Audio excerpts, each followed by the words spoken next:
Dans tout projet de BTP, il y a quelque chose de très particulier. C'est la phase finale pendant laquelle on cherche à livrer le projet. Et plus particulièrement, c'est le rendement des équipes, des travailleurs pendant cette phase. Parce que, en tout cas, dans les pays où j'ai travaillé, la plupart des contrats qui sont passés entre les entreprises de BTP et les ouvriers, c'est soit des contrats journaliers, c'est-à-dire que les ouvriers, ils sont payés à la journée. Euh, bon, ils peuvent être payés à la fin de la semaine, mais le salaire est calculé moyennant un montant convenu à la journée. Donc, c'est le montant multiplié par exemple, par 6 si l'ouvrier a travaillé 6 jours. Donc ça peut être un contrat de journalier ou alors c'est des contrats à la tâche. Donc les ouvriers ne sont pas payés dans ce cas-là, ils ne sont pas payés à la journée par exemple, mais ils sont payés en fonction de la tâche exécutée. C'est-à-dire que l'entreprise, elle se met d'accord avec la personne sur un montant pour exécuter une certaine tâche. Donc à la fin de la tâche, il est payé le montant convenu.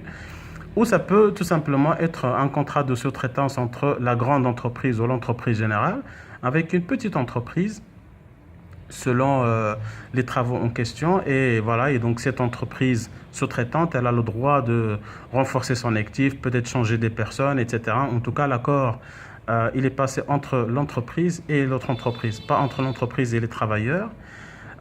Mais le point commun, bien sûr, tous ces contrats, tous ces accords, ils peuvent être formalisés, mais dans beaucoup de cas, malheureusement, c'est pas encore, enfin, c'est pas formalisé.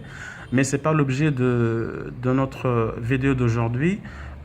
Mais le point commun entre tous ces accords ou tous ces contrats, c'est que c'est des contrats qui sont liés au chantier, c'est-à-dire que c'est des contrats qui n'auront plus d'existence à la fin des travaux. Donc, le problème qui se pose ici, c'est que d'un côté, le chef de projet ou directeur de travaux ou de projet, il va demander à ses équipes de faire un effort supplémentaire pour éventuellement rattraper les éventuels retards qui sont pris, donc pour livrer le projet.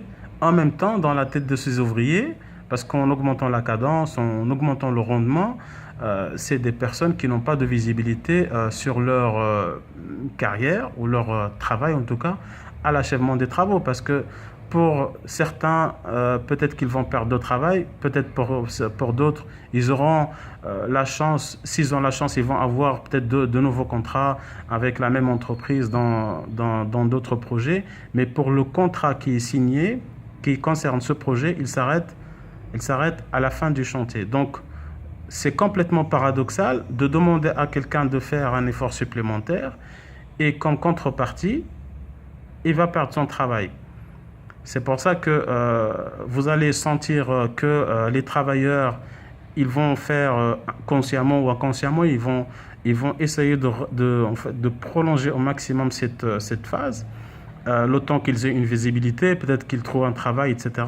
Mais en tout cas, ils vont faire de la résistance, quoi. Donc, c'est pour ça que le management du projet, pendant cette phase, plus particulièrement pendant cette phase, bien sûr, le travail doit se faire tout au long du projet, mais plus particulièrement pendant cette phase, l'effort doit être doublé, c'est-à-dire que la présence de l'encadrement au niveau du chantier doit vraiment être renforcée, pas au niveau des bureaux, mais au niveau du chantier, et que le suivi doit être encore plus rapproché et que il faudrait vraiment qu'il y ait une vérification, un contrôle, un suivi très très très rapproché.